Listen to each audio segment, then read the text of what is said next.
not extremely friendly. You don't think they're gonna move, do you? I don't know.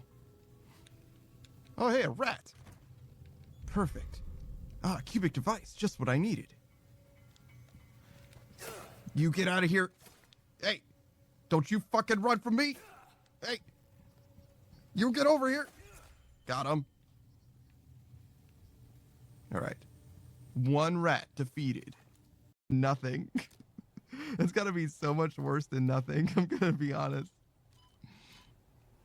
Like, can you imagine? Can you fucking imagine for just a moment how surreal it would be? I feel like I've been in this board state so many fucking times. I had it? What are you talking about? Were they all lit at one point? I don't think I did. I don't think so. I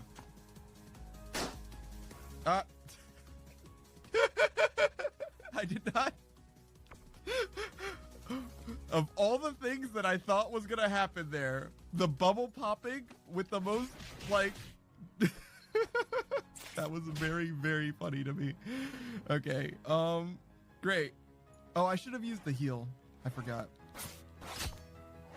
Also, I changed my mind about switching off a brawler. Nah, you're more of a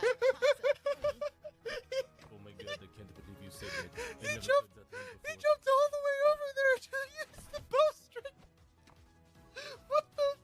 What is this guy? Oh, I'm losing it. I'm losing it. What is going on, man?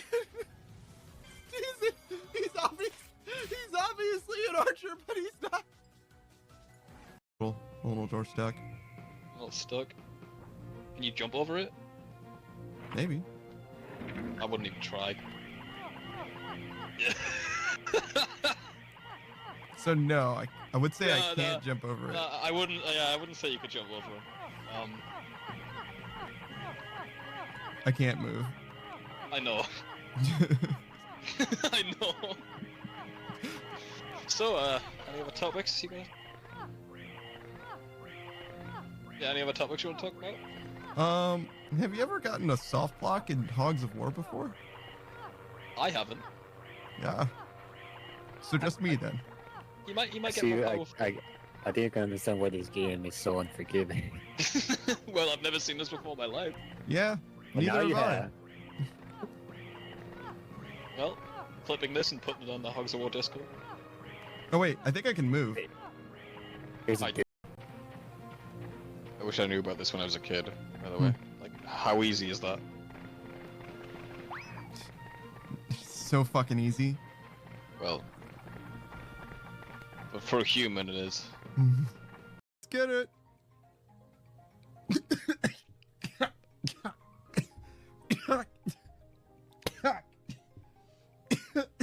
Why? Why?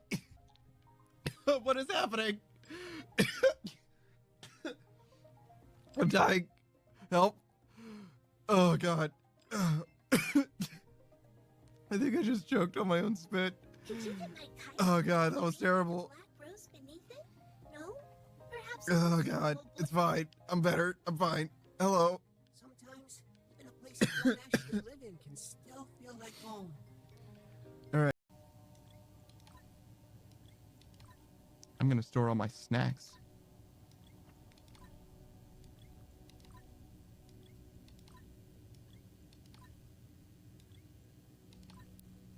Yeah.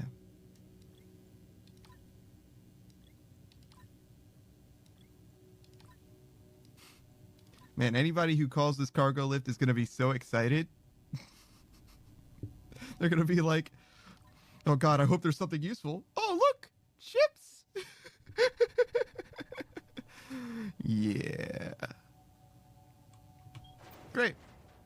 I now have space again. How? You said generic. This game was generic? No, no, no. This elevator music. That's generic.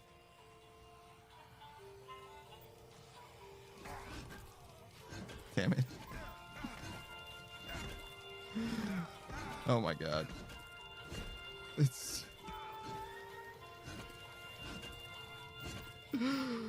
Oh my god, dude.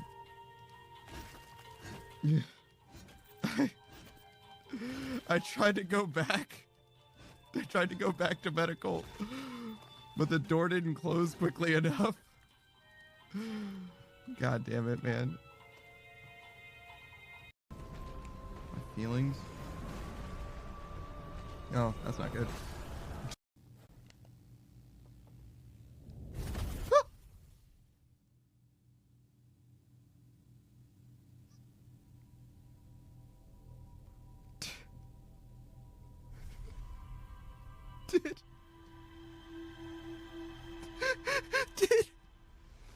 Did the lantern just explode in flame and I died?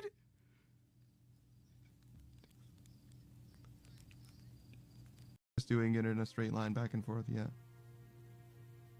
I don't know if you really want to turn constantly. I think you're gonna need shit. Twist your fucking ankle.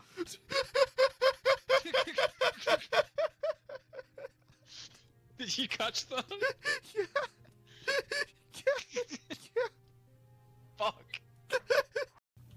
I've been that tough. Nope, still didn't do it. I absolutely, I choked it out twice. Okay. Your name. Okay, we can do this.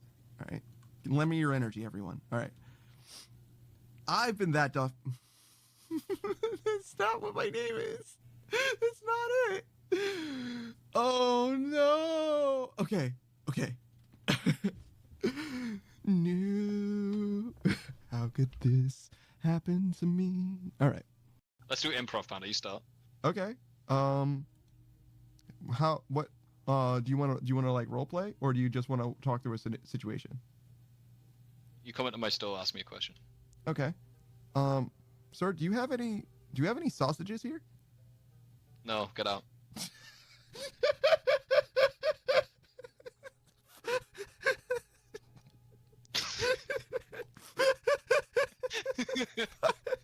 Why? Bum bum bum bum bum bum bum bum bum bum bum bum bum bum bum. Do the Harlem Shake. It was similar to that. I don't think that was quite right. Oh wait, does this help me?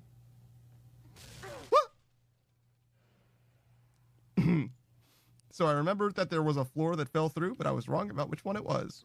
Ammo, it's going to be... Oh, God. This is highly sketchy. That was fine. Problem isn't ammo in so much as it's... Space. No, the shotgun. Holy shit, I just watched that. I was so scared. Careful, man. That was the worst way to run. You could have run south. I didn't know where your horde was. Get in the locker, nerd. What? Okay. Go on. Get in there.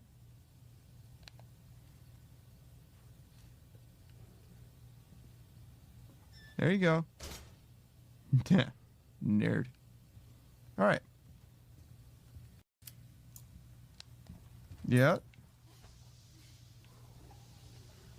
What? Who told you could get out of the locker? Was it me? God damn it, me. Well, anyways.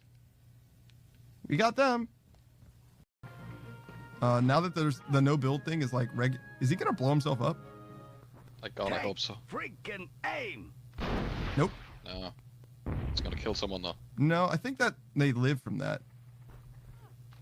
I don't They think don't. I'm running out of fools. Oh well, great. Heading off. God damn. My Look at 'em frame all. rate. Yeah, you find them? Yeah. Oh, they're on the car. Yeah. Oh my god. My frame rate, dude. They're like ants on a fucking mint. Yeah.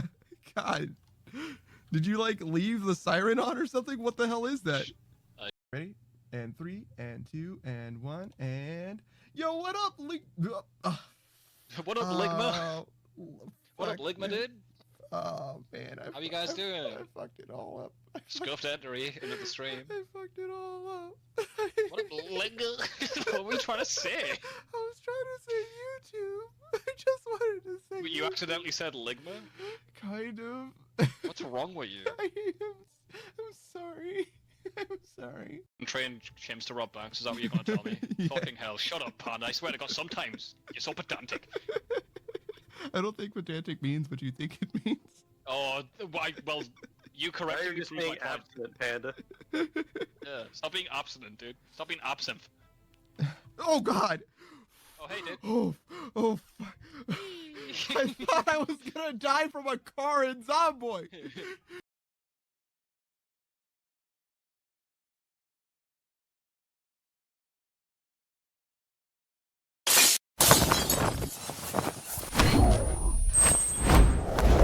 Yo, what up? It's your boy, that Daft Punk Panda. We're getting right back into that old school RuneScape. I am extremely well rested, as you might surmise, because stream ended extremely early yesterday, which means that we had so much time to sleep, and mostly that's all I did.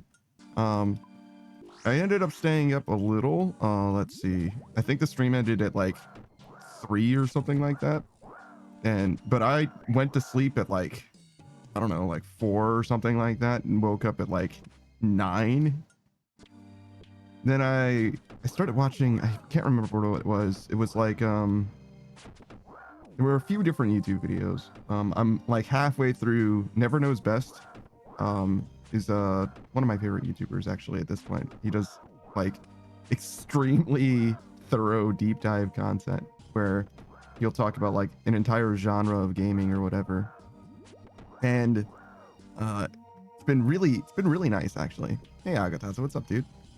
And he's talking about horror games now, the history of horror games. And I got like halfway through that video, but I watched other stuff too. But I only did that for a couple hours, and then I went back to sleep. And then I woke up, I don't know, an hour ago or something like that. So we slept a lot. It's funny because I woke up at like, basically every time I woke up, I felt like I was ready to like get back into streaming or whatever. Like I went to sleep for like 3 hours and I was like, I'm reinvigorated, I'm ready. And I went back to sleep and woke up in like another 4 hours or whatever. And I'm like, I'm reinvigorated, I'm ready. And then I woke up, an hour ago and I was like, I'm tired. I'm tired again. I don't know why, but I'm tired again. I had 2 other opportunities to wake up and be prepared for this stream, but now I'm just tired. I don't know why. I'm better now, obviously. It's been an hour. Akadotsis is not much, buddy. Hope you're well this morning. Me? No, never. Let me make sure that this is working. Yeah, we're just going to be doing some attack for now. I believe we've got GTFO later. The homies. No V Rising today. No Pickle Pack today. Everybody's busy, unfortunately. I don't know if Delta's also busy. Like his schedule is a little bit unknown to me. He said that he might have something going on today, but he just wasn't sure what's gonna happen. So we'll just have to like wait and see, I guess. So I imagine it's gonna be mostly RuneScape today, unfortunately. Fortunately as well, right? It's nice to get some progress in RuneScape, but normally we do a little something different on Sunday, but that's okay. But yeah. So the plan is, we do some GTFO, and other than that, we do this until we finish with this. And then we'll do some Veil Totems, I think.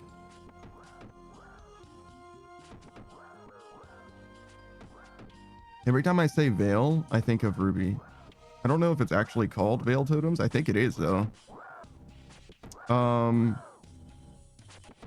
should have done Tears of Guthix yesterday, now that I think about it, right? Because I knew that Tears of Guthix was available to me. Oh, but stream ended so fast, I couldn't do Tears of Guthix. That makes sense.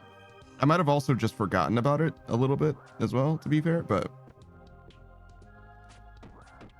nonetheless, we should do Tears of Guthix when we run out of these potions. We'll use all these potions first because we can't really store them for Tears of Guthix. We can drop them on the ground and leave and then come back, but they probably will not be on the ground when we get back because it's takes a while. It takes a while to do Tears of Guthix due to all of our quest points. So we'll do it in a second, but not quite yet. And I think it won't matter because we'll end up being How do I want to say that? Oh, so it's resets like a certain number of days, right? I don't think it's like a number of hours or whatever. So as long as we do it before the date change, I think we're fine, which is like 7 or 8 p.m. or something like that. It's fine.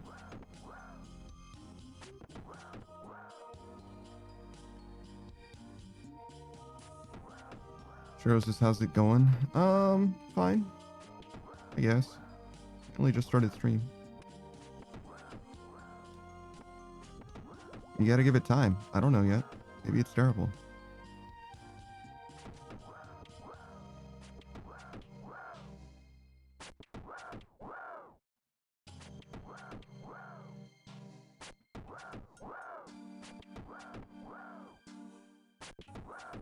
Unfortunately, John Smoltz won't be able to join us for GTFO today. I think I asked Pika if he had anybody, and he was like, probably not. But maybe he did come up with someone. Maybe. There's a chance. If not, it's fine. We can do it as 3 people. Assuming that Delta's able to join us as well, because I'm not sure that that's the case either. I'm just fully not sure what's going on today. Everything is in flux. Today, in particular. I mean, Zeph was also unfortunately called into work, like literally last minute, just before DDF. So there's just no telling. Duro says, what is GTFO? It's like if Left 4 Dead was a horror game. It's kind of a horde shooter where you're mostly using stealth as much as you can. It's like a cross between a tactical shooter and a horde shooter with a stealth game.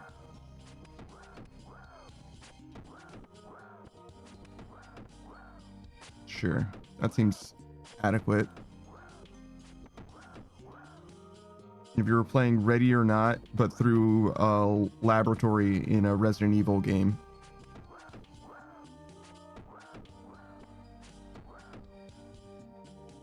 Also, there's stealth, I guess. I mean, Resident Evil sort of has stealth, especially depending on the Resident Evil game. Like, it's not exactly like stealth. It's like conflict adverse situations where you're like, I'm just gonna run past them. I mean, it is also kind of stealthy in that it's like, if they don't notice you, you will not draw their attention, but it doesn't really work as like an actual Splinter Cell experience. Shout out to Splinter Cell, by the way. Sure, says sounds interesting. It's, I don't know. It's one of those games where like the more you put into it, the more you will like it probably, but it's not beginner friendly, I would say, just about at all. It does have a tutorial now, which I believe it did not have prior. But the way that the game is structured, it's just like an infinitely escalating, like mechanically dense sort of gameplay experience. Like, as far as I understand it, the like weapons and stuff, like your loadouts, your options, are like always the same. So there's like, I don't know, call them, 40 guns that you can pick from, and like 10 or 15 different like utility type options associated. And that's just what you have throughout the entire gameplay experience, as I understand it. And you don't get to bring everything. You only get to bring like 2 guns and 2 utility items or something like that. But you have 4 people, so you can mix it up that way. And then just as you play through the game, like very Resident Evil core, like new enemies get introduced to you and new problems that you have to like account for, and you just have to like figure it out in the field. Sure, this is not exactly something you just pick up and play. Yeah, no. I mean, you can, right? At the very start of the game, it's not that bad. but like it's not something that you can just be like, oh man, I love this game, let me introduce it to a friend so that we can like play through it together. Like you have to play through the very beginning of the game all the way through to wherever you got to with them, and you need to do that for every person that you introduce the game to, right? Like there isn't really like a catch-up mechanic that like makes sense to even do. You can skip around technically. There's like, call it like 8 worlds, if you will, and each world has levels, right? And you can do any world in any order, but if you do the later worlds, right, they're gonna to some degree expect you to have some level of mechanics, you know what I mean? Like they're like, I'm okay, so Pikachu, me and Delta and John Smolth and we've played GTFO now for either 2 or 3 weeks, I don't remember, and it's been like a good time, but we've gotten through I think 3 levels so far, like literally just 3 levels in 2 or 3 streams. Like, so we played the game for like 8 hours at least, and we've successfully gotten through literally 2 levels. And it's not like we're, you know, dumbass gamers, you know what I mean? Like we kind of know how to play video games, right? So it's just not something that's like, it's definitely a slow burn. Like it's not something that you're just gonna like knock out in a weekend, you know what I mean? Like you might be done with it in a weekend, but the game's not going to be done with you in that amount of time. There's no way that you're going to be finished with everything that it has to offer, which isn't a problem, right? I'm not trying to frame this as if it's a negative, but it's not something that you can just like introduce somebody to and be like, okay, let's pick it up and like let's get through the game together. Like that's not going to happen, really. Like you could be playing this game probably like realistically like for months or whatever, like just trying to get through it and learn it and stuff. And there's a lot of like spoiler-free guides in the community for some reason. Like the community for the game is like very like FNAF-y with like its lore and interpretation and shit. They like very much care about what is happening in like the plot and stuff, and also in like, call it like metadata sort of things. So enemies have some kind of health bar as well, right? And like, but they also have like mannerisms and stuff, like behaviors that you can like learn, right? So there's a certain amount of like advisory information that's like, oh well, if you do this, then this enemy is, I don't know, you can avoid this guy. Technically this guy can't see or whatever, I don't know. But yeah, there's stuff like that in the game as well that obviously I don't know very much about because I'm still brand new to the game, but yeah, there's a lot of depth to it. It's definitely not something that I like, I don't know, how would I describe it? I've had a good time with it, but it's not, you could build your entire stream around that game reasonably. It's got enough that like you could be playing it for years the way that I see it now. But in some ways it also is like, I don't know, not like dry. It's just that there isn't like I said, there's only so many weapons. It's kind of weird. It's like Left 4 Dead doesn't have the lore and the depth of like creatures or anything like that, but there is like some stuff, you know, you can crown witches and stuff like that. There's definitely like skill expression in the game. But this game feels like it's a lot more like run based and also knowledge based. Like Left 4 Dead doesn't really have that much knowledge that you really need, so you can introduce anyone to it and they'll have probably a pretty good time pretty fast. Worst case scenario, you turn down the difficulty. That's another thing. I don't think there's difficulty in this game. Like it's just GTFO, like Dark Souls. Like you just start the game up and that's the difficulty that you get. There are like console commands or whatever, so I imagine you could like turn on God mode or what have you, but I don't know if that's like in keeping with the spirit, you know what I mean? It's like a little weird. Oh, and also ammo is like extremely precious. It's almost like survival horror in that way. Because you definitely can't just like dead ass run out of resources, which would be bad.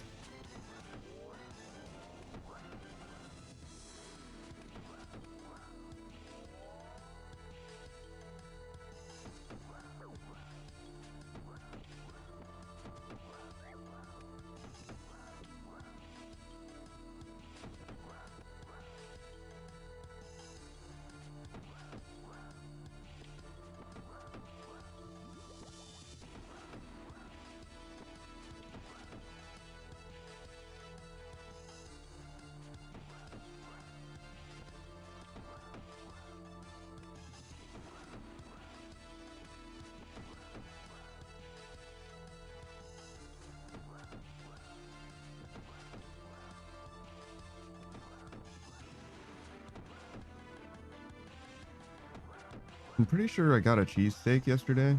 I ordered food. I know I said I wasn't going to because I've been ordering food too much, but stream ended and I wanted to eat something. And I also didn't want to make something.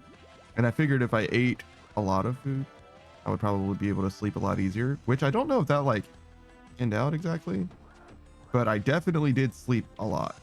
Like a lot. I slept so much that I had to take a break from sleeping in order to sleep more.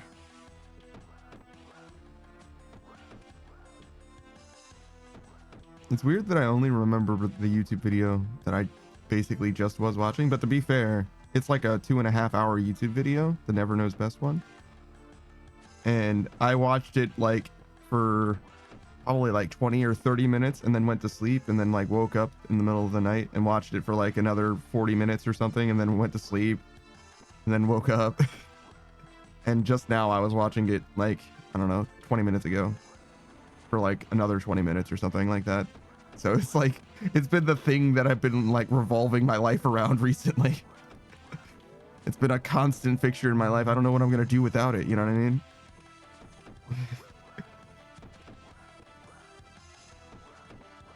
His stuff is fantastic. And also, he really did reframe the way that I look at Resident Evil 4.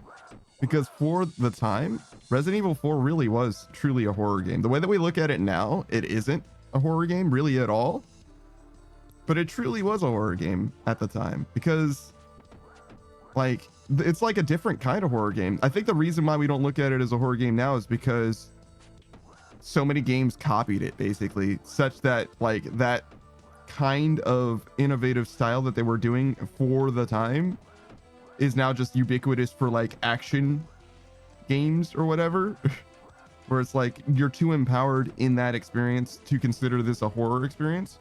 But you got to remember, like, there was a time where using the left analog stick for movement and the right analog stick for aiming was also like a novel control scheme. And people fucking hated it initially. They fucking hated that shit. It wasn't until like Halo came out that they were like, oh wait, no, this is how a, you know, first person shooters should have always been on console, you know? So like, it's kind of crazy to like, it's kind of crazy to judge how good a game is, or like the genre of a game with a contemporary lens. It's like really, it's really how it released that it's fair to say it's a like landmark horror game.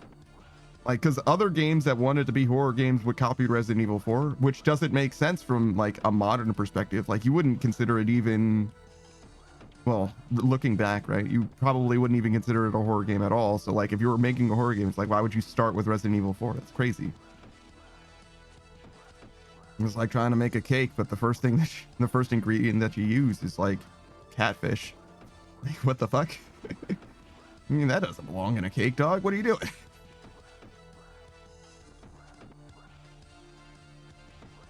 I don't think I've ever eaten catfish before. I know that people do, though, right? I mean, people eat fucking anything. We're fucking animals. We're fucking degenerates. If there's something that was alive, we'll eat it. We also eat non-living things, too. Salt. Minerals.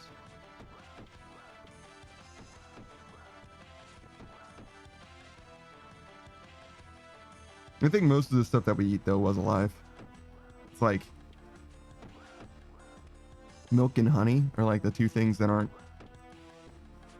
that were never living that are definitely food stuffs. Just about everything else was alive.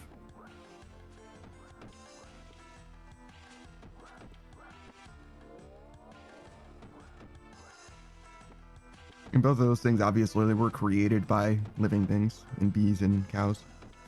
Well, actually, there's a bunch of different kinds of milk, I guess. Oh my gosh, the hiccups.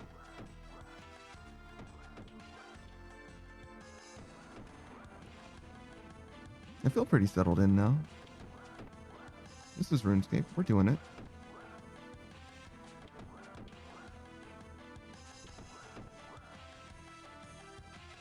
I said I wasn't tired. I'm mostly fine. I guess I am a little tired. I don't know why though. Like I said, I slept so much. Too much? Too much sleeping? I'm probably like still behind sleep-wise to be fair, but I wasn't doing a very good job of like cataloging, when exactly I was sleeping or anything like that. So I don't know precisely how much sleep I got. But generally I'm doing okay, I think.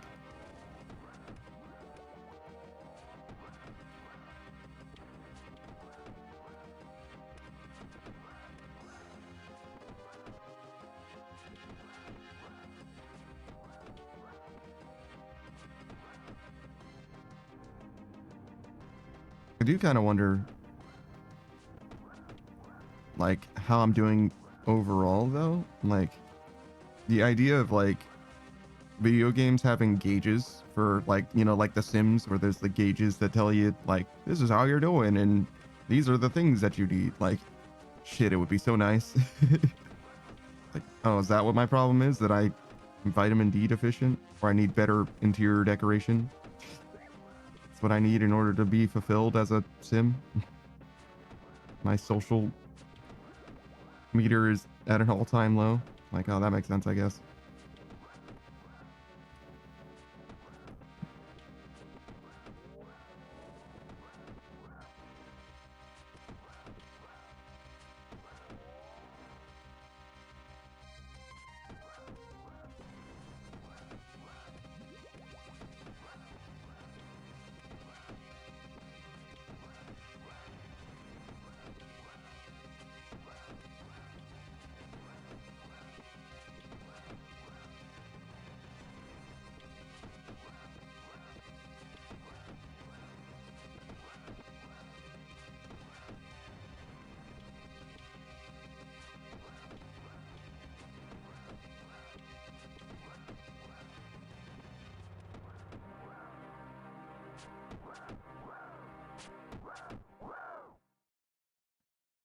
The Dragonfire shield for the bonus strength.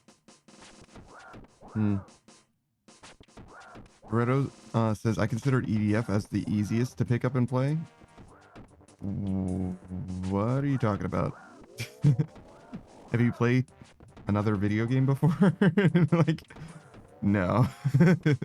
There's no way it's the easiest to pick up and play. Not even for the genre. There's just no fucking way that that's true. Maybe the easy difficulty of EDF is like way easier than I'm giving it credit for. I've never played it on anything lower than normal. But I don't think it's very easy relative to like some of the easier horde shooters that I'm aware of, like at all. Like no way, dude. What do you mean?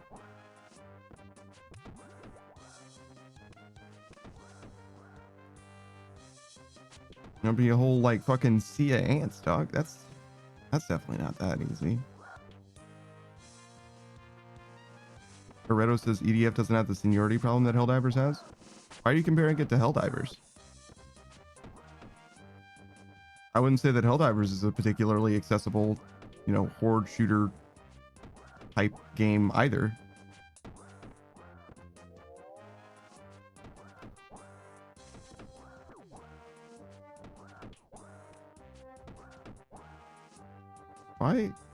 Why is this guy... What is he doing?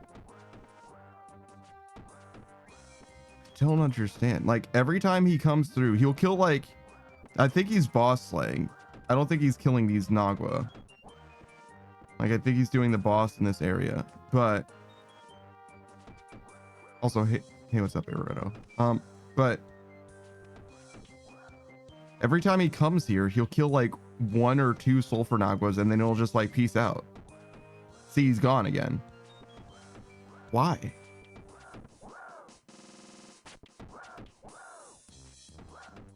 I just don't get it.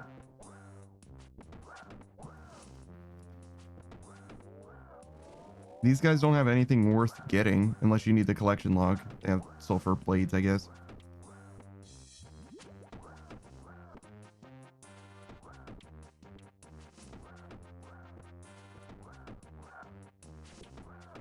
Maybe he's just getting like the prayer back from the Moonlight Moth and feels like he's obligated to kill the sulfur Nagua that attacks him or something.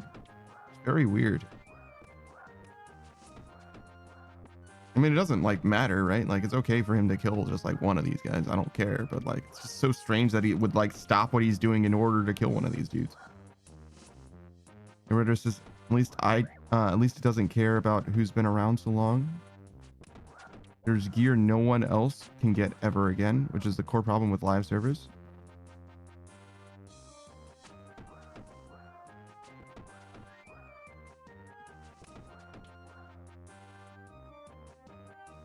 I feel like you're hot off of conversation where you were like ribbing on Helldivers. Okay, we can talk about Helldivers in live service games, sure.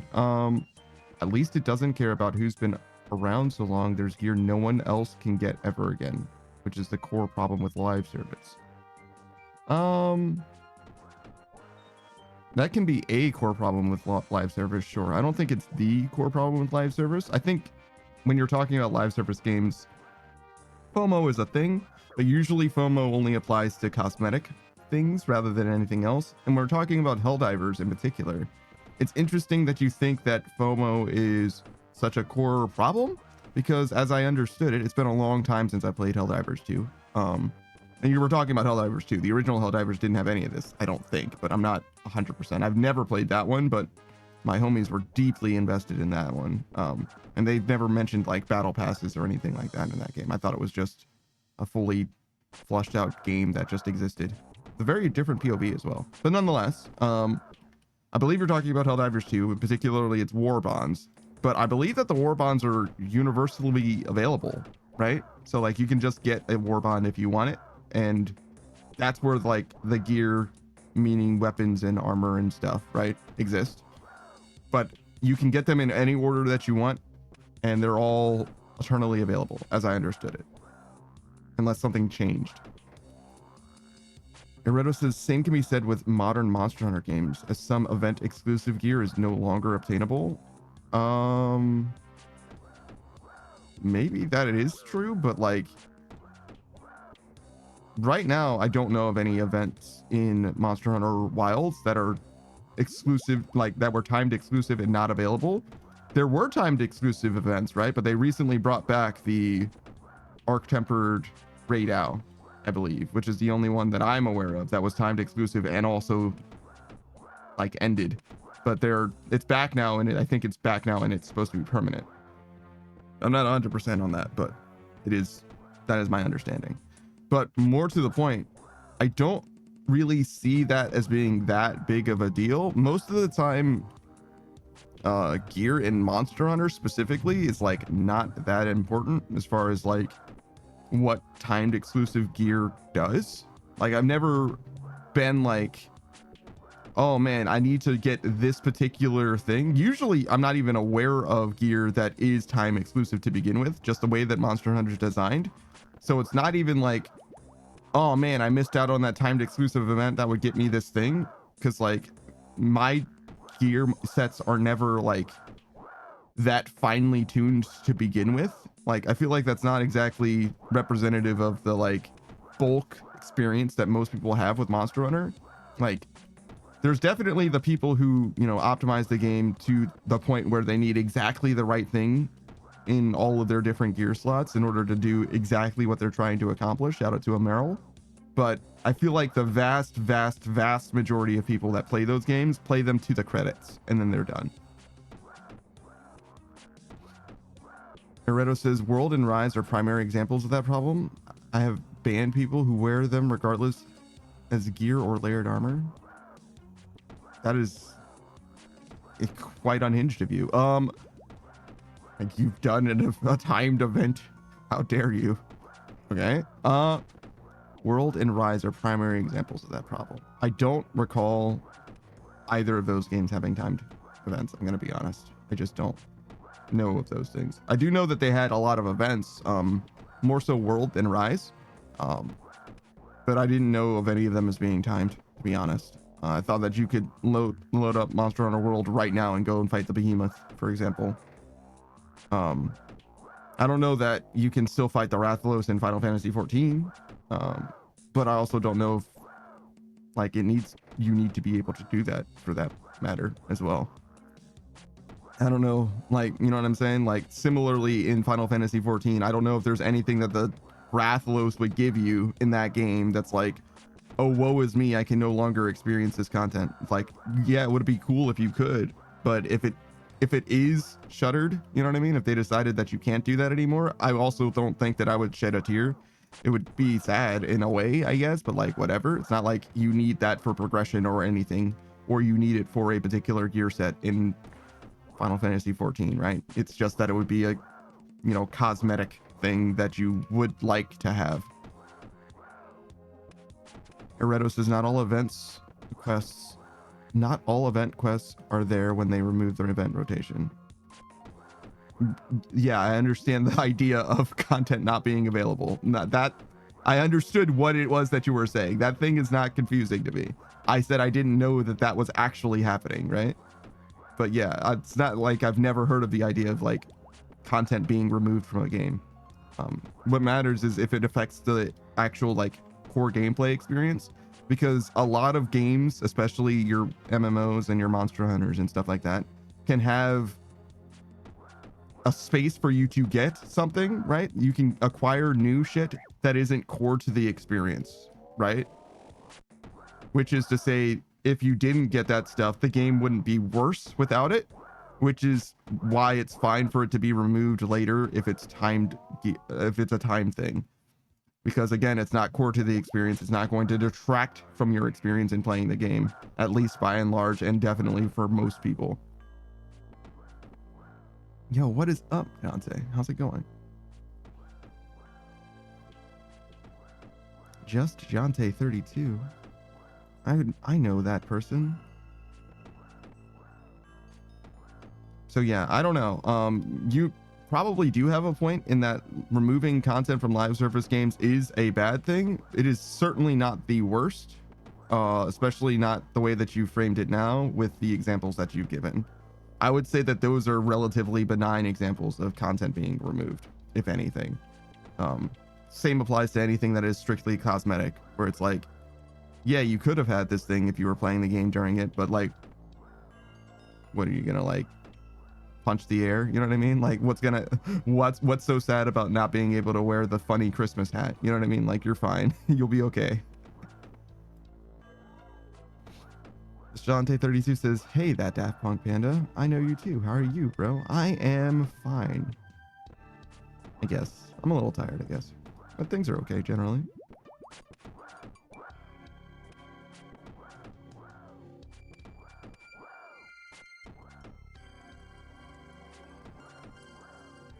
What was it that you originally said? The core problem with live service? No, the core problem with live service games is that the game goes away. Yeah, that's the core problem, I would say. If live service games were available in perpetuity in some capacity or whatever, the core problem of them would be resolved, I think. It also has like a versioning thing where you can't play previous versions of the game. That is also an issue, but probably not a core problem. Jante says a little eepy. That's understandable. I don't know. I slept so much. I might have slept too much, to be honest. My stream ended way early yesterday, like a good 9 hours early. And I mostly just slept in between that stream and this one, which is what happens between any streams most of the time. But it was, you know, an extra 9 hours, which is inordinate. But didn't really, I don't know. Every time I woke up like 3 or 4 times in between. Every time I woke up, I felt like I was ready. You know what I mean? I was ready to get back in there, stream some more. But it wasn't time yet, so I just went back to sleep. And this time, I definitely woke up. It was very tired. I woke up and I was like, oh God, I have to stream. Have to is obviously a little bit of an overstatement. I can technically sleep anytime I want. It's not like I have corpos weighing over me. There's no sword of Damocles that says that you must stream or else, you know, it's fine. Loretto says, but yeah, I deleted World, Iceborne, and Rise Sunbreak. Never looked back since. Okay. I mean, I've never really gone back to a Monster Hunter game, like a prior Monster Hunter game, after the newer one comes out. Usually Monster Hunter is like 1-to-1 a better game over time, up until World at least. Like every game that came out was just basically just better than the prior one. I have done, there is one exception. There's a monster, I believe it's called the Berserk Tetsukabra. He's a frog, a frog guy that is like, has like a weird color gradient from like orange to green or whatever. And when we were playing through 4 Ultimate, I believe, like the homies and I, we deemed him Christmas Toad. That was his name. He was Christmas Toad. And every Christmas after that game's release, we would kill a Christmas Toad to commemorate Christmas. We did that for a few years, and then it kind of got old or whatever. And also, like, how much do you really want to break out your 3DS and Circle Pad Pro to fight one monster one time? You know what I mean? But I did it for like 4 or 5 years or something like that. I don't remember. But yeah, that's the only time I've ever played anything less than the most recently released Monster Hunter.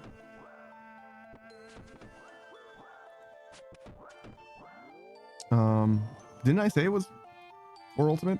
Is that not what I said? Pretty sure I did. But Just Dante says overcharge the batteries. I hate when that happens. I don't know if that's true. Maybe. I definitely have slept for a really long time and been tired after waking up, so it's probably an apt metaphor. Ereto says Generations Ultimate is a lot better game compared to the 2.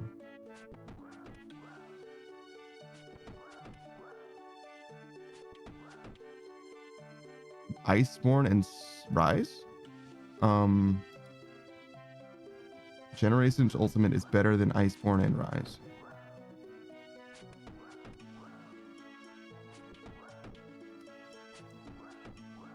You're gonna need to qualify that in some way. I don't think that you can just say that and like people like erupt in applause in agreement. You know what I mean? Like you gotta like give some kind of reason or rationale. Like I don't know why you would say that as if it's obvious or like innately true or something. Like sure, you can like it better, but like what makes it better?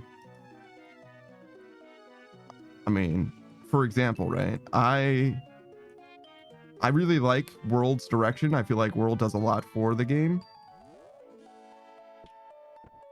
Like the franchise, excuse me. But I don't like the claw thing, but that's really like an Iceborne thing. I like World a lot better than I like Iceborne, generally. Rise, though, with the monster riding mechanic is like way cool. I really do like that. The dog part of it is pretty cool too. Honestly, I like the dog better than your secret in Wilds ultimately. But that's what I'm saying is like there's like points to compare them. So it's weird to just like blanket like this one is like way better than the others. Like what, how, why, you know? There's definitely a reason. Just Jante says, I've never played Monster Hunter ever. Wilds is pretty good.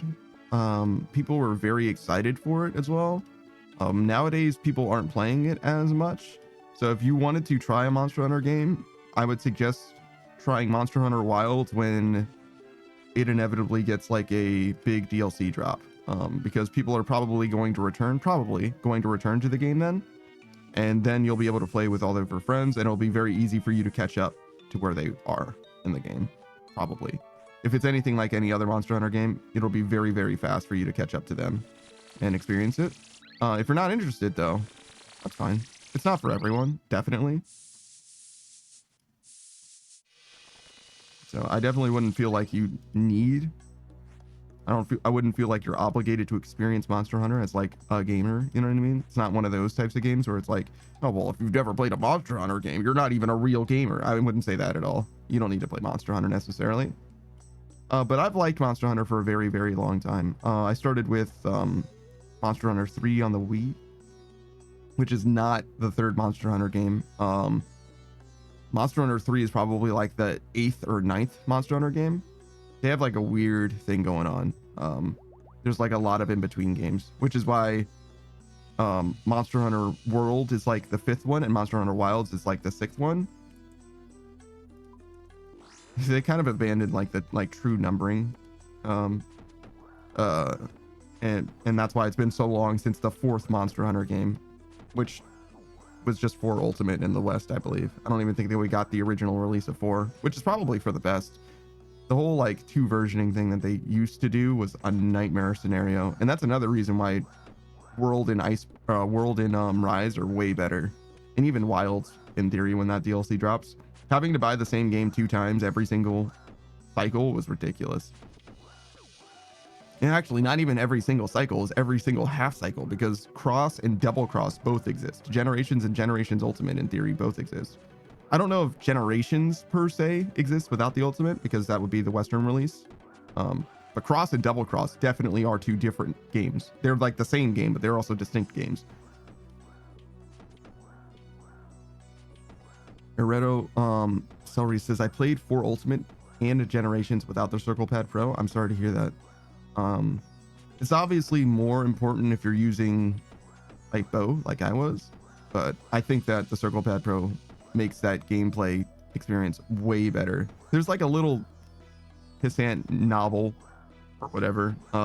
What is it, like it's not a trackpad, it's the other thing like that some laptops have, just a little nubbin that you can use as like your mouse pointer or whatever. You can technically use that, but it's like it's not it, bro. That's not the answer. Circle Pad Pro definitely makes a huge difference, in my opinion. Ereto Celery says, Generations Ultimate has a more forgiving accessibility, while Event Quest availability is more or less fixed. The only ones restricted are regionally restricted ones from the 3DS version. And then Ereto says that Generations did exist as the 3DS, maybe.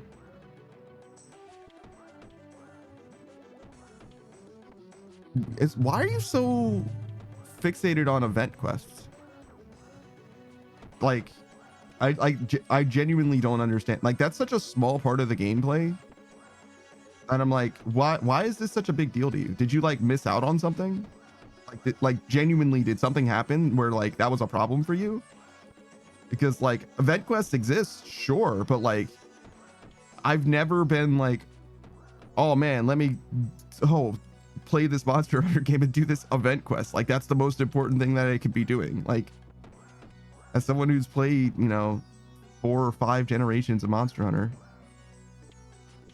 this is the 6th one, so I've played across 3 generations technically, but you know what I'm saying, like fucking 8 different games of Monster Hunter. Like I've never met someone who's been so like fixated on events specifically, as if that's like the thing that makes one game better than another or whatever. Like what's going on with you in events, man? Like I don't get it. Like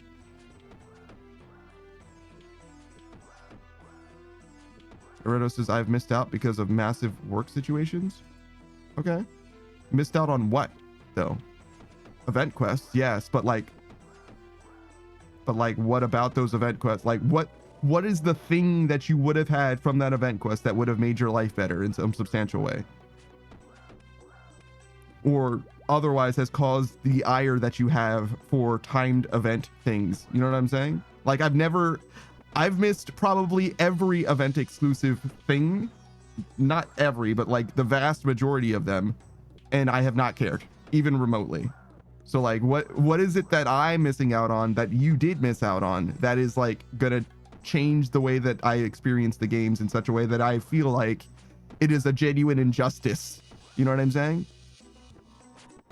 Naruto says, I have incomplete event gear and I can never complete without cheats. So do you play the Monster Hunter games with the intent of getting every single piece of gear in the entire game? Is that the idea? You have like complete armories for every Monster Hunter game?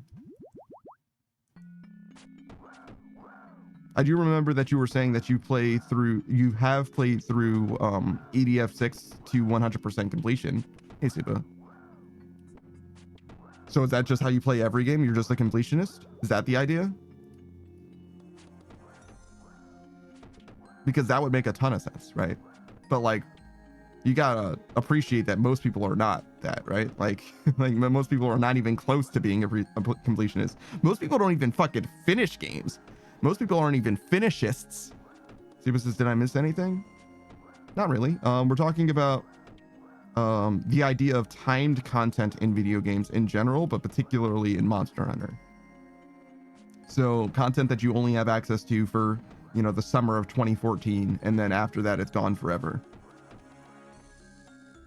So if you just weren't playing the game back then you don't get to experience it. And in the vast majority of cases, in Monster Hunter's case at least, I would say that all of that content isn't actually all that important or critical to like it's like fully skippable in a way that like I would say who cares? Like, it doesn't matter. It's just like a fun little bonus thing. Right now you can play Monster Hunter Wilds and put Gemma, Alma, and Eric in swimsuit stuff, like swimwear, right, for summer. But that's paid DLC. I think it's gonna be permanent DLC, but it's paid DLC from like, I don't know, like next month onwards. But it's free right now. And likewise, I don't feel like that's like something. And to be fair, I believe it's going to be available in perpetuity to the future. But even if it wasn't, right, even if it was only available during this period or whatever, I still would be like, yeah, who cares, right? Like, they're just wearing outfits, dog. Like, I don't see how that makes a difference. Like, okay. Eredo says, I constantly experiment on gear combinations. EDF 6 is simply gear gacha that's fair to everyone, while special exclusives are very early game gear that falls off fast because of fixed stats that won't beat other gear with average stats.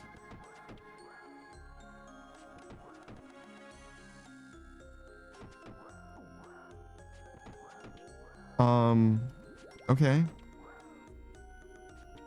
Fair to everyone. That's an interesting way of framing it, because I wouldn't describe gacha as being fair. I would describe it as being random. Because random doesn't mean that it's fair. Random means that it's random, right? So if you are cursed, which isn't a real thing, but if you are just unlucky, you could literally play through the entire game and never experience your favorite thing in that game, right? Like, you could play through from the very beginning of the game to the last mission and never experience your favorite weapon. That's what it means to be random, right? Truly random. In fact, in theory, you could play as Ranger, right, in EDF and never get a single Ranger thing. It would be remarkable, right? It would be a statistical anomaly, a statistical wonder. But to me, that isn't what fairness is. Fairness is like a uniformity in like experience more than, so it's more like equal outcomes than equal opportunity in a lot of ways. If you want to like use, it's almost like a political jargon, if you will, right? So the experience that makes something fair is that it's like, you know, I would say that Halo 3 is a great example, right? So in Halo 3, right, when you play a multiplayer match, everyone starts with exactly the same loadout and has exactly the same movement speed and jump and all of that shit. Like, it's all exactly the same. That is a fair game, right? As opposed to, there's a game mode, I think is also in Halo 3, called Fiesta, right? Where you get random loadouts. Everyone has the same movement speed, same health, everything, right? But the weapons that you start with are random. You get 2 weapons and they're completely random, and you can roll the same weapon twice. That is not a fair game mode, right? It's equal in that everyone has the same experience, but it's not a fair game mode at all, because I spawn with a rocket launcher and a sniper rifle, and you spawn with a Magnum and a Covenant plasma rifle. You're gonna get your ass handed to you for several spawns in a row until I run out of rockets. And I don't say, oh, you got unlucky that one time, because it's not just that one time. If it's truly random, you could get exactly that spawn every single time that you spawn and just get fucking roasted, right? Like, that would be free for me, assuming that there's also weapons on the map that I can switch to at some point. So, like, I don't think that the way that you're framing what it means to be fair is actually a rigorous definition as well. But you're also saying it relatively, so we can talk about it relativistically as well. Eredo says Generations Ultimate has a few forbidden gear that may crash everyone in the lobby, some of which are from Universal Studios Japan and Sanrio. That's pretty interesting. So there's some gear that is like incompatible with other versions of the game, basically. That's a reasonable reason to stop someone from joining, actually. The thing that I said about like banning people who did timed exclusive stuff is much less unhinged now if there's actual game crashes, which is crazy. That's more of a technical problem than anything else, though. They definitely should not have made that shit such that it can cause game crashes, obviously. Heredo says, I prefer equal opportunity. Everyone gets a shot. Also, no one disses just the Magnum. Have you played Halo 3 before? Or Halo 2 for that matter? Because the Magnum was amazing in Halo 1. But like ever since then, it has not been even remotely to the same level. Heredo says, I am notorious for cursed luck. I swear off mobile games for that reason. And yet you're an advocate of equal opportunity. That's so strange. You realize that the thing that you're advocating for is the reason why you swore off of mobile games, right? Okay. Heredo says, I beat Legendary on Halo 1, 2, and 3. You could have just said yes, but that's fine. It does answer the question, but yes would have sufficed. You prefer equal opportunity. But you follow that up with everyone gets a shot. You realize with equal opportunity, not everyone does have a shot, right? The thing that I just said means that you do not have a shot, realistically, versus me. If I have a rocket launcher in my hands and you have basically anything else, you lose. Right? So those two sentences by themselves don't jive with each other. Am I crazy? Heredo says, mobile games have that pain in the ass situation where you can put thousands of hours but feel like you never are really climbing. It's true. Not quite pertinent though, I would say. Usually, in my experience, at least with mobile games, and this isn't just like my personal experience, but like in the zeitgeist, like hearing people talk about mobile games and games that they're playing or whatever, the like event exclusive things, right? The like timed things aren't so difficult as to like aren't so difficult to acquire that like you're, oh man, I can't possibly get it, or I tried to get it for thousands of hours and wasn't able to, or whatever. That's not typically how the event stuff works. Usually it's like you know, it's a time tax for sure, but it's not asking, you know, it's not typically, first of all, it's not difficult almost ever. Usually it's just, you know, put the time in and you'll get the thing. But that's the thing. It's like, it's a very consistent, you put so much time into it. You can get lucky and get it done faster maybe in some cases, but usually it's not like actually that bad. It's just a matter of if you have time, the time and the willingness, right? If you have 10 hours during this event period, you can 100% get the thing. Usually it's how it works. Renato says, I do happen to have been in games where event exclusive things are the meta. Yeah, sure. That happens sometimes, especially in mobile games. But like, that's like almost another different conversation. Like, what is meta, right? Because to me, what makes a game's meta, right, is the like dominant strategy, right? Like this strategy is like universally applicable, or at least for a particular setup or for a particular circumstance, this is the thing that you should do in order to, you know, have the like most, you know, productive per time experience or something like that, right? That is what is meant by meta, for example, right? Starting with a definition. And to me, the meta doesn't actually define what the game experience is, as someone who often plays games well outside of the meta, right? And I would say that when it comes to like Monster Hunter, as an example, the vast majority of people don't even know what the meta is, right? Usually people who play that game aren't like looking up what the like best time to kill type setups are, and also gear sets and associated charms and things, right? I feel like that's a reasonable thing to say. Like, most people aren't even cognizant of it and certainly aren't abiding by it.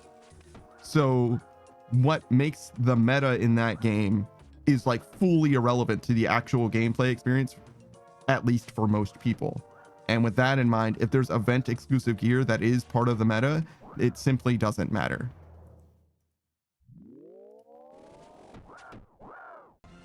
And Redo says, the funny thing is that those games try to force you to go PvP for most event participations. Event gear or characters from the past can just sweep in 10 seconds. I don't know about that. That might be true. I don't have very much experience with PvP gacha games. I have basically none, actually, to be honest. The one that I've played that does have some level of PvP is Grand Blue, and that is exclusively through Guild Wars. And in Grand Blue specifically, there are event exclusive units. I think none of them are very good. I mean, it depends what you mean by very good. Like, none of them are top tier units, I guess is what I mean to say. Like, there's a clear tier list, though the tier list isn't like universal. It's just like, it isn't universal in that the tier list is always true about what units are best for what content, right?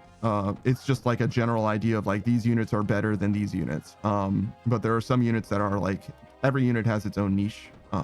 Not like literally a niche that it exists, but every unit provides something that other units, you know, opportunity cost wise, obviously do not have. There are definitely units that are just better versions of others, but usually that isn't a thing. And the event stuff just isn't that, like, I don't want to say like good, because some of them are great, but none of them are like meta defining even, or even approaching that. Like, there's units that I like still use, like Zoro and Sanji are like a pretty good dark unit. And they would make it better, make your dark clear better, being that they are a dark unit, for like specifically meat grinding in Guild Wars. But like, first of all, meat grinding doesn't work that way anymore, really. And secondly, I mean, yes, it is an edge, but there's probably better units that are like not the event unit anyway. It's like part of it as well. I mean, it depends, right? Like, it just depends. There's too many variables, I would say, for me to be like, you missed out on this event and now you're fucked. You know what I mean? I mean, you definitely do not get to get them ever again. And that does suck, but mostly as like a vanity thing. Like, I can hear what you're saying if you were just talking about like the cosmetic part of it, where you're like, damn, I wish I was able to get this. But like, that is also like kind of whatever in the grand scheme of things as well. I've never been like a cosmetics type of guy as well when it comes to games.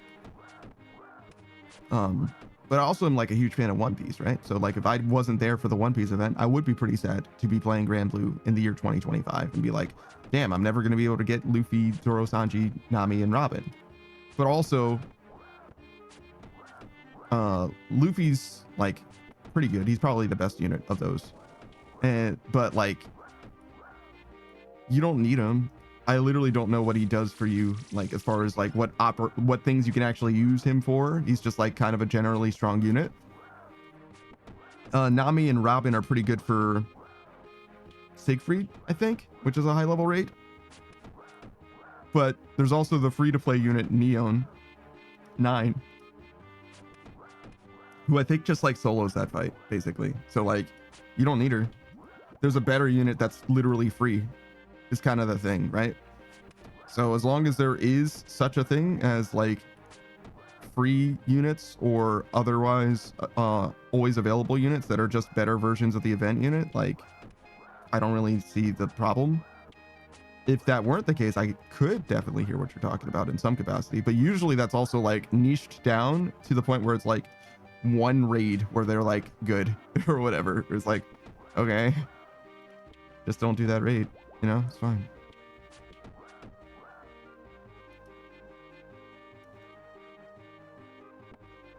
Ereto says the right combination makes all the difference. And in most cases, just one event exclusive item or character can cause a massive shift of what veterans will recommend.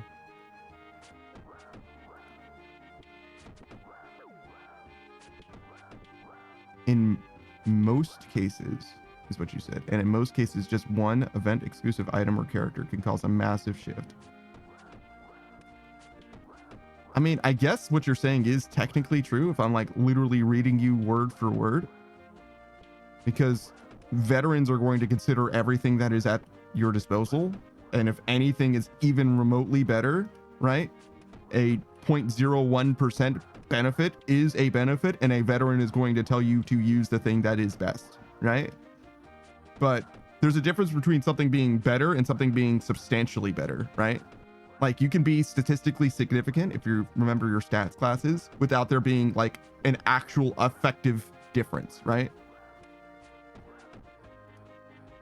Right? Like the difference is statistically significant, but it's not like a reasonable thing that you're going to actually make a difference in your life that's going to like affect your outcomes or whatever, right? If you, for example, let me put it in real world terms, right? If you drive above the speed limit by 5 miles per hour, you will get everywhere you're trying to go faster. That is objectively true, right? However, unless you are driving for multiple hours to wherever you're going, that 5 miles per hour faster isn't actually going to give you more time in your life to do things, right? It's like literally just not going to change the amount of time that you have, like reasonably, feasibly, as far as like what you can actually physically do in your life. There isn't a reason to speed unless you're driving extremely fast, basically. Hopefully that makes sense. Ereto says, I only put emulators in side-loaded games from indie devs for my smartphone now. Yeah, I remember you mentioning that yesterday. Ereto says, let's just say one character can massively change who's staying on the top rank and permanently gate off the bottom tiers in PvP events. Okay. I'm willing to accept your premise. Though I don't think that's how that works.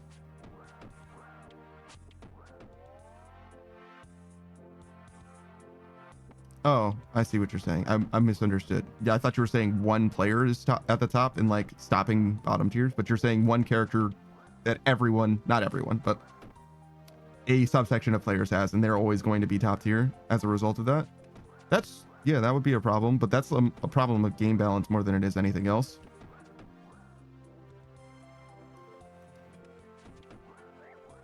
Ereto says, I have fallen off from the top 100 all the way to the bottom 100,000. Okay.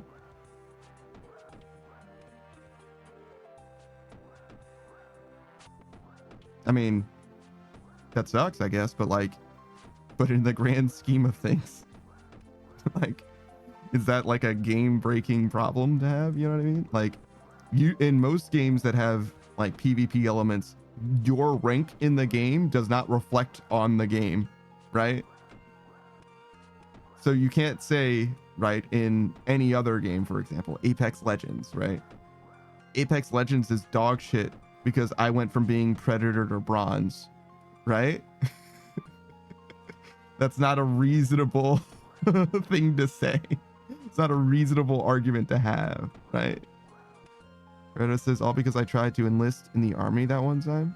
No, I understand. You were busy. That's fine. But like, it's not unreasonable for the people in the game, like constantly in the ecosystem, to outscale you as they continue to play the game over time.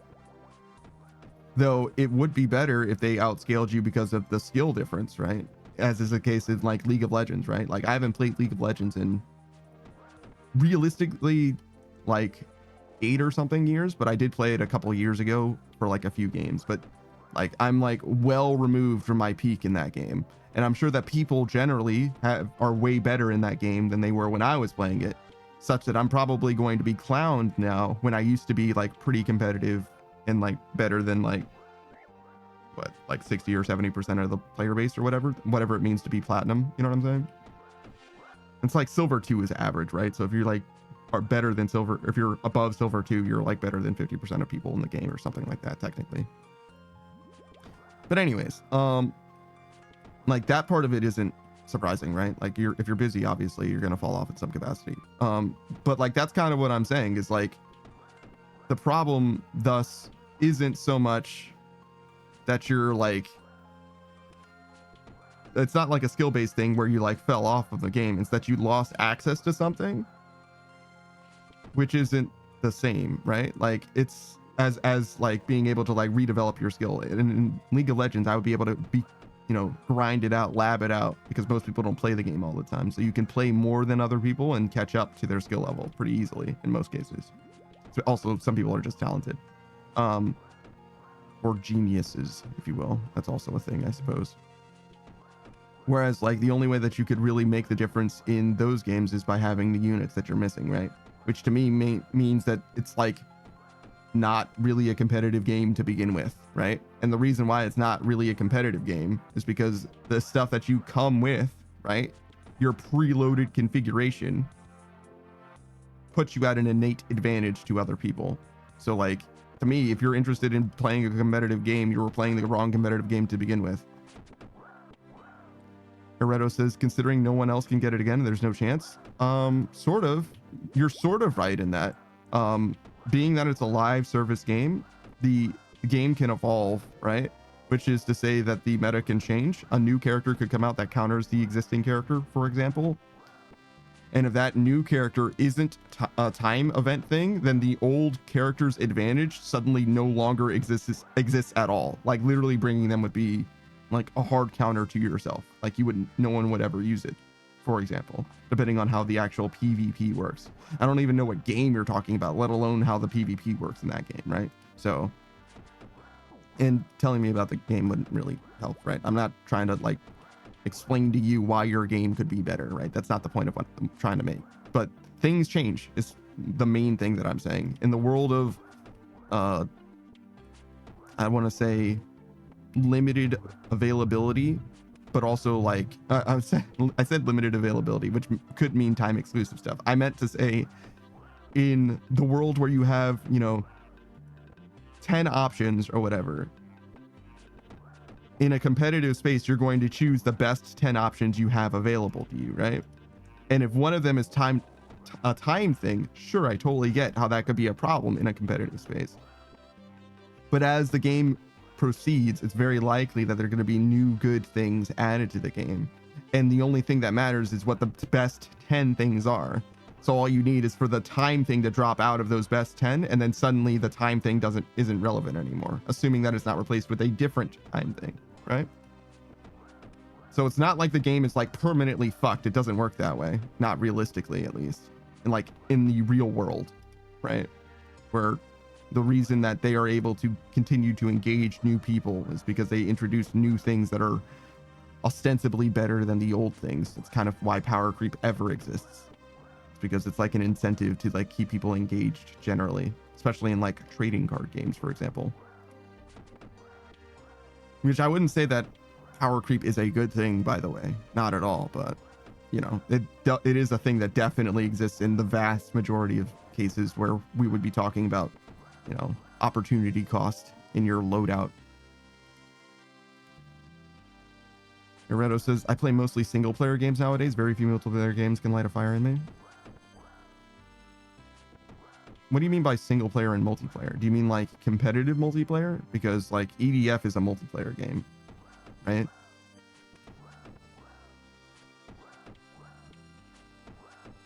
So like, what do you mean, like exclusively multiplayer, or what do you mean by that precisely?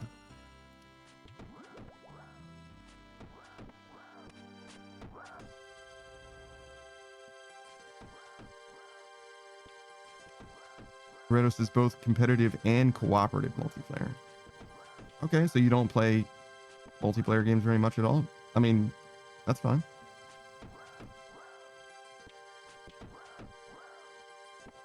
If you're worried about timed stuff, I could definitely see that. Timed stuff in like a single player game is pretty rare, to be honest. I guess it depends on like how loosely you're willing to define single player, because like Pokemon had timed mystery gifts, right? There was like a Torchic and a Matang that you could get at the very start of Pokemon X and Y and at start of OSRS, I believe. And query, is Beldum even, was it with Matang? I think it was Beldum. Query Beldum even good to like get at the start of the game, because you have to get it to like level. So if you get it at level 1, I'm not sure if you get it at level 1 or 5, but regardless, you have to get it to like level 15 or 20 in order for it to learn a second move, which is possible because there is experience share. Because I believe it starts with just takedown, but maybe that one is different. Maybe it has a different. No, I bet that one has actually a good move set. I think I'm beginning to remember that it actually has a good move set. But it won't be statistically good, like competitively viable, until it becomes a Metagross, basically. And that's like level 55, I think. I think it evolves at 35 and 55. Which is like maybe post-game? Maybe not quite. Maybe not quite post-game, but it's like fucking close. It's like literally Elite Four is when you got your Metagross finally. So like, is it actually a boon to have this thing? Like, is it actually? I mean, it's better to have than to not have it, but like, is it actually making your gameplay experience easier in any way? Like, probably not. If anything, it might be slowing you down. Toretto says, I stopped playing Pokemon after Scarlet and Violet. There isn't a Pokemon game after Scarlet and Violet. I stopped playing it after the most recent one. Yeah, I think that everyone did. I think everyone's waiting for Pokemon Pizza to come out right now. I don't think there literally isn't another Pokemon game yet. But yeah, no, you're saying that you're swearing off of them because of Scarlet and Violet, I imagine. That's fair. Ereto says, I was a former raid team regular who specializes in team defensive support. That's interesting. I don't really know what raid team regular means, to be honest. But I haven't played Scarlet and Violet. I know what raids are in Pokemon, which is such a weird thing as well. I would have never expected Pokemon to have raids. Shout out to Sword and Shield, I believe, when they added the raid mechanic.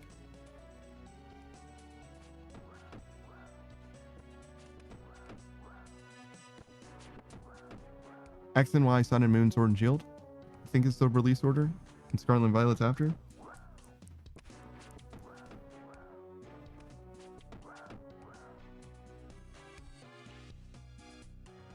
Does Sun and Moon come after Sword and Shield?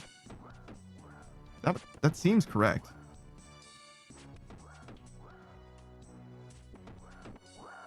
I didn't play Sun and Moon, is the thing. Also, my fucking internet. Good lord. Hold on. I'll say something. Why is my internet dying? Yo, chill. Aredo says that max raid and oh fuck. Almost died there. Jesus. Max raid and terror raid battles, 4 players versus 1 boss Pokemon. Yeah, I'm familiar. The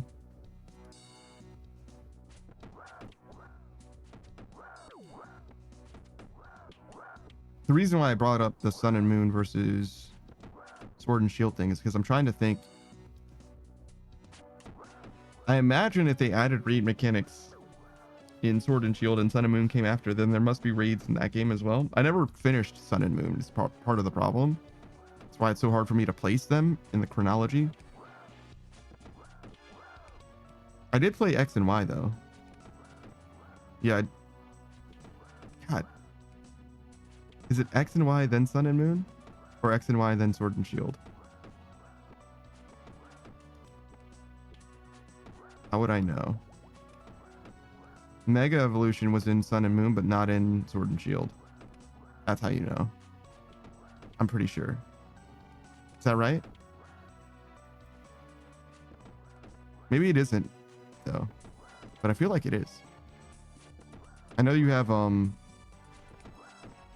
are the... Oh my god, what is happening? My internet.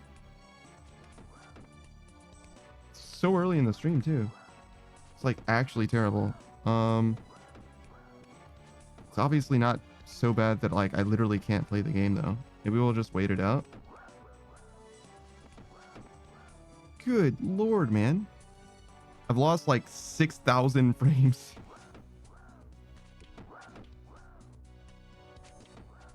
Maybe we should do, like, a speed test or something.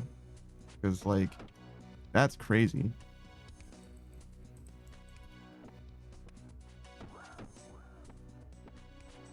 Oh yeah, it's gonna be pretty hard to open this. You know, what with the internet dying and all. We should definitely drink.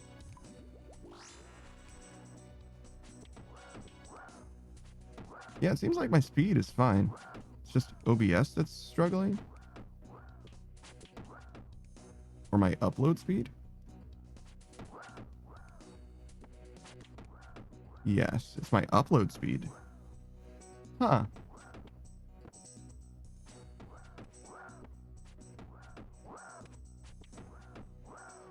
My download speed is very fast, but my upload speed... So they're, like, definitely throttling my upload, huh? Almost, like, certainly. That makes sense. For, like, the experience that I'm having, right? Because I'm obviously able to, like, play the game just fine and everything. Wonder what I should do. It doesn't seem like it's getting better. It's usually better by now. So what we can do is end the stream for now. That's probably what we're gonna have to do. It's a shame because we rested. I feel like this happens every time we end stream early. Where it's like, oh, well, we can finally stream again. Wow, let's do the stream. And then everything's fucking broken the next day. Okay.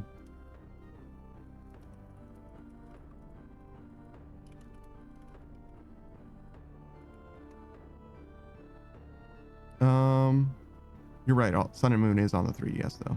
That would be the other way that I would know. Or I should have known. But yeah, we'll raid someone. Because apparently the internet sucks today. I don't know why. It's a fucking tragedy, to be honest, but it is what it is. Oh, perfect. Roran's live.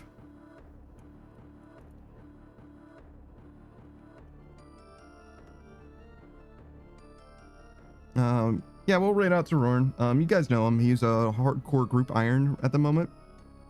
Looks like he's doing TOA, which is always a fun time for people who like it. I don't particularly love it. I don't really like do raiding content in games nowadays in general, but yeah, that'll be it for your boy, I guess. Hopefully